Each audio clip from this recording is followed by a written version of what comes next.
దేవునికి మహిమ కలుగునుగాక. ప్రభు పేరట మీ అందరికి వందనాలు, శుభాలు, మరణాత. ప్రభునందు ప్రియా దేవుని సంగమ ప్రియులారా, ప్రభు పేరట మీ అందరికి వందనాలు, శుభాలు తెలియపరుస్తున్నాం.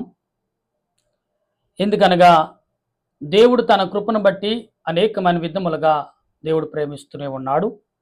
కనుక ఈ దినము దేవుని వాక్యం నిమిత్తం ప్రార్థన చేసుకుందాం. ప్రార్థన.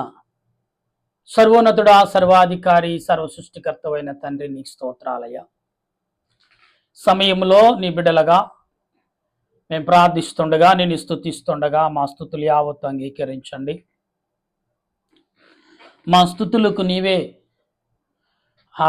ఆరాధనభూతుడు, ఆత్మీయుడు, ఆది సంపూర్ణుడు అయిన దేవా, నీకు వందనాలయ్యా.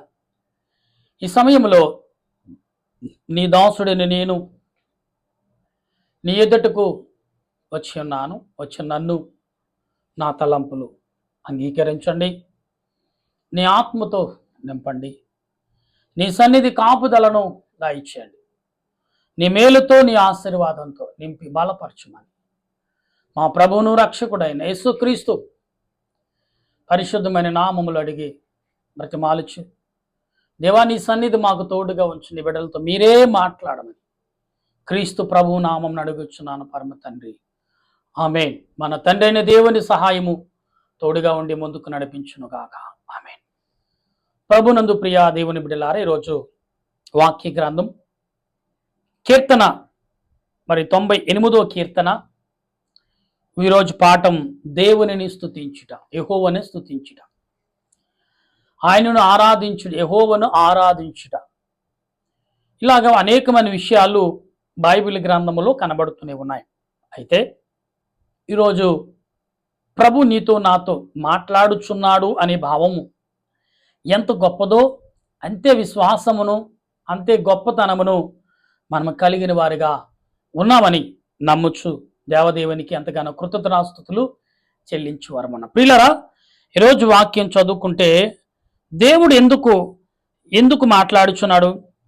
యెహోవా ఆశ్చర్య కార్యము చేసి ఉన్నాడు, ఆయనను గూర్చి కొత్త కీర్తనలు పాడుడి. ఆయన దక్షిణ హస్తము, ఆయన బహు కీర్తనాకారుడు, విజయము కలగజేసి ఉన్నాడు. యెహోవా తన రక్షణ ఎల్లడ చేసి ఉన్నాడు. అన్యజనుల ఎదుట ఆయన నీతిని బయలుపరుచుతున్నాడు, తన నీతిని బయలుపరుచుతున్నాడు. దేవుని బిడ్డలారా, ఇవాళ చాలా వాక్యాలుగా దేవుడి వాక్యాన్ని ఇస్తున్నాడు. అయితే నీతిని ఇక్కడ కనబడుచున్న మడుతున్న మాటలను బట్టి మనము గమనించగలిగి ఉండాలి. ఇశ్రాయేలు సంతతికి తాను చూపిన కృప, విశ్వాసతను ఆయన జ్ఞాపముకు చేసుకుని ఉన్నాడు. భూదిగంత నివాసులందరూ మన దేవుడు కలుగజేసిన రక్షణ చూచిరి. సర్వభూజనులారా, యెహోవాను బట్టి ఉత్సాహించుడి, ఆర్భాటముతో సంతోషగానము చేయుడి, కీర్తనలు పాడుడి. సితారా. ప్రియులరా, ఇక్కడ చాలా విషయాలు ఈ మూడు 4 వచనాల్లో చాలా విశేషాలు కనబడుతున్నాయి. ఎందుకు దేవుడు ఈ రకమైన మాటలు మనకు వివరిస్తున్నాడు అని ఒకసారి భావము కలిగినప్పుడు, ఆత్మ తండ్రి అయిన దేవుడు నీ పట్ల, నా పట్ల చూపుచున్న ఈ క్రియను మనం ఆలోచన కలిగి ఉన్న వారమై ఉండాలి.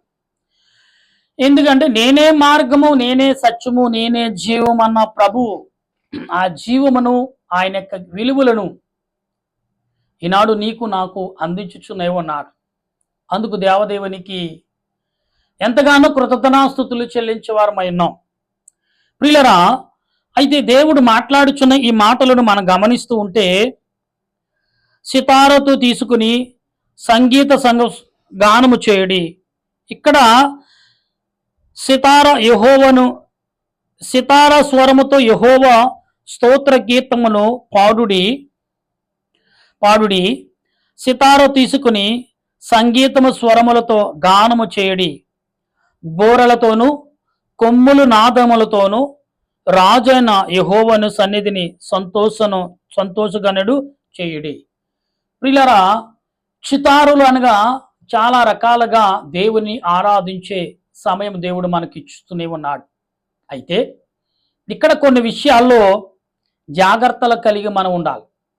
దేవుడు ఎందుకు ఈ మాటలు మనకు చెప్తున్నాడు అంటే, ఆత్మ సంబంధమైన మాటలకు, ఆత్మ సంబంధమైన క్రియలకు చాలా రకాలుగా ఆలోచన విధానము కలిగిన వారిగా ఉండవలసిన వారమైన. ఎందుకంటే దేవుడు నీ పట్ల నా పట్ల చూపుచున్న గొప్ప కృపను బట్టి మనం ఎరిగిన వారిగా, ఆత్మ సంబంధులుగా జీవించే వారిగా ఉన్నామనేది మనం భావించాలి. ప్రియులరా, అయితే ఇక్కడ 6వ వచనంలో మాట్లాడుతున్న మాటలు 7వ వచనంలో, సముద్రమును సంపూర్ణత ఘోషించును గాక, లోకమును దాని నివాసులను కేకల వేయుదురుగా. చూడండి, సముద్రమును దాని యొక్క ఘోష కేకల వేయును గాక. ఏమండి, మనుషులు వారి శబ్దములను అరుచురుదురుగాక అంటున్నాడు. ఎందుకు అరుస్తున్నారు ఇక్కడ? మనం ఒకసారి ఆలోచన కలిగి ఉండాలి. ఎందుకు దేవుడు ఇలాగ మాట్లాడుచున్నాడు అంటే, ఆత్మ సంబంధమైన క్రియలు మనం కలిగి ఉన్నాము, ఆత్మ సంబంధమైన ఆలోచనలతో మనం నింపబడి ఉన్నాం, ఆత్మ సంబంధమైన రూపము కలిగి జీవిస్తున్నాం. కానీ దేవుని పట్ల ఎంతగా ఎలాగ ఉండాలి అనేది మనం గమనిస్తూ ఉంటే, ఈరోజు బైబిల్ మిషన్ సేవకుడైన నేను మరణాత ప్రార్థన సన్నిధి నుండి మీతో మాట్లాడుచున్నాను. ప్రియులారా, ఒక్కసారి మీరు ఆలోచన కలిగి ఉన్నప్పుడు ఆలోచన ఏ రకంగా మీకు ఆదరణ ఇస్తుంది, ఏ రకమైన ఆలోచనను మీకు కలగజేస్తుంది, ఏ రకమైన క్రియను దేవుడు నీకు ఇస్తున్నాడు అనేది మనం చూస్తే ఇక్కడ కనబడుతున్నమా, ఆయన సన్నిధిని మీరు చప్పట్లు కొట్టుదురు గాక, కొండలకు కోయలు ఉత్సాహధనను చేయును గాక. అంటే కొండలు కోయిలు అంటే లోయలు దేవుని కొరకు ఉత్సాహధనును చేయును గాక. అంటే నువ్వు స్తుతించకపోతే ఎవరు స్తుతిస్తారంట? యేసుప్రభు ఆల్రెడీ అన్నారు, ఏమని? వీరు స్తుతించకపోతే ఈ రాళ్ళు అరుస్తాయన్నారు యేసుప్రభు. పేతురని, యోహాను గారు కానీ, అపోస్తలుడైన పౌలు కానీ వీళ్ళందరూ చెప్పిన మాటలే. వీరు స్తుతించడం ఆపితే ఈ రాళ్ళు అరుస్తాయి అన్నారు. ఎందుకు అన్నారు ఆ మాటను అని మనం గమనిస్తే 8వ వచనంలో ఇక్కడ, మీకు తీర్పు తీర్చుటకై, నీతిని బట్టి లోకమునకు తీర్పు తీర్చుటకై, న్యాయమును బట్టి జనములకు తీర్పు తీర్చుటకై యెహోవా వేచేసి ఉన్నాడు. ప్రియా, తీర్పు కాలంలోకి మనం ఉన్నామనే విషయం మర్చిపోతున్నాం. తీర్పు అనే కాలంలోకి మనం వచ్చాం. అనే తీర్పులోకి వచ్చేసినప్పుడు, ఈ తీర్పు కాలంలోకి మనం వచ్చుచున్నప్పుడు ఏమై ఉండాలి? ఆ తీర్పు కాలంలో అంటే సాక్ష్యం కలిగి ఉండాలి. మనం సాక్ష్యం లేకపోతే తీర్పు కాలంలో నిలవలేం, ఉండటం కష్టం. ప్రియులారా, గమనించండి, తీర్పు కాలంలో నీవు వచ్చినప్పుడు నీ తీర్పు కాలం అంతా కూడా ఎలాగుంటుందంటే ఆత్మవిశ్వాసం కలిగి ఉండాలి. ఈ తీర్పు కాలంలో వచ్చుచున్నావు అంటున్నాడు. ప్రియులారా, మనం గమనించినప్పుడు ప్రభు మాట్లాడుచున్న ఈ మాటలని ఒక్కసారి మనం ఆలోచన కలిగి ఉండాలి. తీర్పు కాలం అంటే ఏంటి? తీర్పు అనేది నీలో ఉందా? ఉంటే సాక్ష్యం ఎంతవరకు ఉంది నీ? తీర్పు కాలం అంటే ఏంటి? అది తీర్పు కాలం. దేవుడు ఎందుకు ఇస్తున్నాడు తీర్పుని నీకు? అసలు ఇవ్వాల్సిన అవసరం వచ్చింది నీకు? ఆయన తీర్పు కాలంలో ఎందుకు నీ నిలబెట్టాడు అని ఆలోచన కలిగి ఉన్నావా మనం? తీర్పు కాలం లేకపోతే నీ బ్రతుకే మహా తీర్పు అయిపోతుంది. తీర్పు కాలం ఉందని నువ్వు గమనించకపోతే ఖచ్చితంగా నీ బ్రతుకు అయోమయమే. ఎందుకు జీవిస్తున్నావో తెలియదు, దేని కొరకు జీవిస్తున్నావో తెలియదు, ఎలా జీవిస్తున్నావో తెలియదు.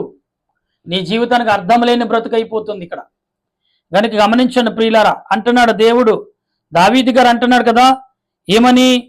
ఇక అనేక విషయాల్లో ప్రభు మాట్లాడుతున్న మాటలకి మనం ఒకసారి గమనిస్తూ ఉంటే ప్రియులారా, ఇక్కడ ఆలోచన కలిగి ఉండాలి. మనం ఈ 98వ అధ్యాయంలో మొదట మాట్లాడుతున్న మాట ఏంటి? యెహోవాను ఆశ్చర్య కార్యము చేయవాడు ఉన్నాడు, ఆయన గూర్చి కొత్త కీర్తనలు పాడుడి, ఆయన దక్షిణ హస్తము, ఆయన పరిశుద్ధ బాహు ఆయనకి విజయము కలగజేసి ఉన్నది. ప్రియులారా, ఇక్కడ యెహోవాను స్తుతించుడి అనే అంశంలో దేవునిని ఆయనను ఆరాధించే సమయం. ప్రతిరోజు ప్రతి క్షణము ఏ రకంగా అయినా ఆరాధించవచ్చు. ఆయన ఎన్ని రకాలుగా నువ్వు ఆరాధించాలో అన్ని రకాలుగా ఆరాధించవచ్చు, కానీ ఆరాధించట్లేదు. ఎందుకంటే సమయం లేదండి అనే మాటలే ఉంటున్నాయి మన దగ్గర. సమాధానం లేదు సార్, ఏం ఆరాధిస్తాం, ఎలాగ ఆరాధిస్తాం, ఏమని ఆరాధించగలుగుతామా అండి? కనుక మీరు మాకు ఏ రకంగా తీర్పు దొరుకుతుందని మీరు అనుకోవచ్చు.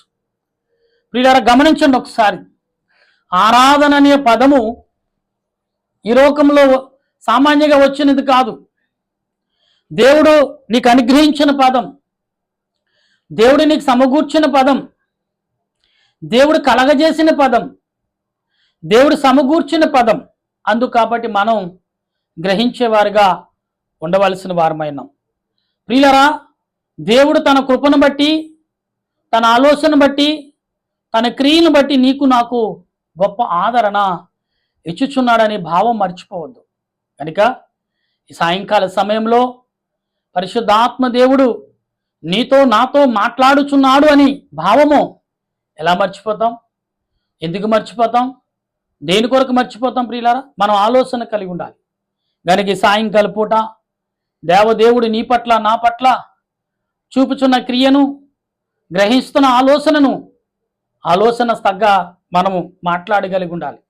అందుకే నేనే మార్గము, నేనే సత్యము అన్న సెలవిచ్చిన ఈ మాటను పరిశుద్ధాత్మ దేవుడు అనుగ్రహించుచున్న ఈ కృపను మనం ఎరిగిన వారిగా ఉండవలసిన వారమైన. ప్రియులరా, ఈ సమయంలో దేవుడు నీకు ఏ రకమైన ఆదరణ ఇస్తున్నాడు, దేవుడు ఏ రకమైన సూచనలు నీకు చేయుచున్నాడు, దేవుడు ఏ రకమైన ఆలోచన నీకు ఇచ్చుచున్నాడు అని భావం మనం కలిగి ఉన్నామా లేదో ఒకసారి గ్రహించాలనేది ప్రభు పేరట మీ అందరికీ సెలవిస్తున్నాను.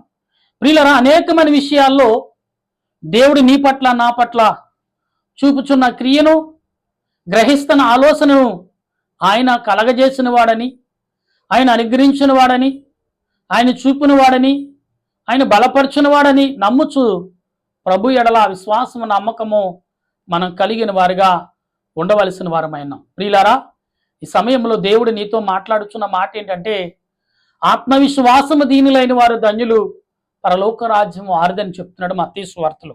అయితే ఇక్కడ మాట్లాడుతున్న ఈ మాటలని యెహోవా తన రక్షణను వెల్లడి చేసి ఉన్నాడు, అన్యజనుల ఎదుట తన నీతిని బయలుపరచుచున్నాడు. ఇక్కడ అన్యజనులు అన్నాడు. యెహోవా ఆయన నీతిని ప్రకాశింపచేయుచున్నాడు. ఎందుకు ప్రకాశింపచేయాలి? దేని కొరకు ప్రకాశింపచేయాలి? ఆయన ఆల్రెడీ నీతిమంతుడు అని మనందరికీ తెలుసు. కానీ అది మనం గ్రహించలేని వారిగా ఉన్నాము. కాబట్టి ప్రభు ఇక్కడ ఏమంటున్నాడు? యెహోవా వారి నీతిని వెల్లడి చేయుచున్నాడు. ఈ రోజున నీవు గాని నేను గాని మనమందరము కూడా యెహోవా నీతిని అనుసరించి జీవించే వారంగా ఉన్నామా? యెహోవా నీతిని మనం ముందుకు నడిచే వారంగా ఉన్నామా? యెహోవా నీతులు మనం ఆసక్తి కలిగిన వారిగా ఉన్నామో లేదో ఒకసారి గ్రహించాలనేది ప్రభు పేరట మరొకసారి మీ అందరకు తెలియపరుస్తున్నాను. ప్రియులరా, దేవుడు తన కృపను బట్టి, తన ఆలోచన బట్టి అనుగ్రహించిన ప్రతి భాగ్యమును దేవుడు ఇచ్చుచున్నాడు. కాబట్టి ఆలోచన క్రియలను, ఆలోచన తలంపులను మనం గ్రహింపగలిగి ప్రార్థించే వారిగా ఉండవలసిన వారమైన అని దేవదాసయ్య గారు అన్నారు. నేనే మార్గము, నేనే సత్యము అని సెలవిచ్చిన ఆయన ప్రభు చెప్పిన మాటను అనేక రకాలుగా దేవదాసయ్య గారు మనకు చెప్పారు.